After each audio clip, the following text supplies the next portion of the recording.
বিগত কয়েক বছর ফলন ভালো না হওয়া, অপরদিকে বাজারে দাম না পাওয়ায় ক্ষতির মুখে পড়েছিলেন ফরিদপুরের পেঁয়াজ চাষিরা। তবে মুড়িকাটা পেঁয়াজ দিয়ে সে ক্ষতি পুষিয়ে নেওয়ার আশায় রয়েছেন তারা।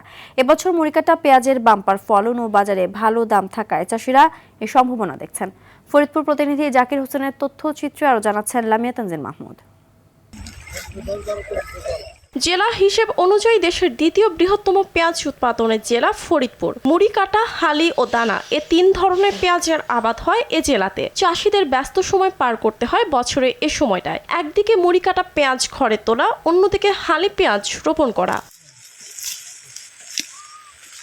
গেল কয়েক বছর লোকসান গুনতে হয়েছে পেঁয়াজ চাষিদের। তবে এ বছর ভালো ফলনের পাশাপাশি বাজারের দামও পাওয়া যাচ্ছে ভালো। এতে গেল কয়েক বছরের লোকসান পুষিয়ে নেওয়ার স্বপ্ন দেখছেন চাষিরা। বাড়ি থেকে পিস আসলে আমাকে লস হয়ে যাবে। 3 বিঘা পিস লাগাইছে, অনেক ফলন ভালো হয়েছে।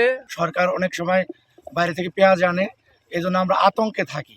এদিকে হাট থেকে মুড়িকাটা পেঁয়াজ সংগ্রহ করে বিভিন্ন জেলায় পাঠাতে শুরু করেছেন পাইকাররা। মোটামুটি চাহিদা আছে এখন নতুন পেঁয়াজটার। আলহামদুলিল্লাহ, এই বছর আমাদের এই অঞ্চলে পেঁয়াজের আবাদ অনেকটা বেশি এবং পেঁয়াজ খুব আল্লাহর রহমতে অনেক ভালো হয়েছে। কৃষকের পাশাপাশি ভোক্তার কথাও চিন্তা করতে হয় সরকারকে। তাই সীমিত আকারে আমদানির ঘোষণায় বাজারে সামান্য প্রভাব পড়লেও ক্ষতিগ্রস্ত হবে না কৃষক, মন্তব্য কৃষি কর্মকর্তার। আমরা আশা করছি যে আগামী 10 থেকে 12 দিনের মধ্যে এই পেঁয়াজটি পুরোপুরি উত্তোলন শুরু হবে। তখন দেখা যাবে যে পেঁয়াজের বাজারটি অনেকটা স্থিতিশীল অবস্থায় চলে আসবে। কৃষকের লাভ এবং ভোক্তার স্বস্তি দুটোই যেন নিশ্চিত হয় এদেশে, এমন প্রত্যাশা ফরিদপুরবাসীর।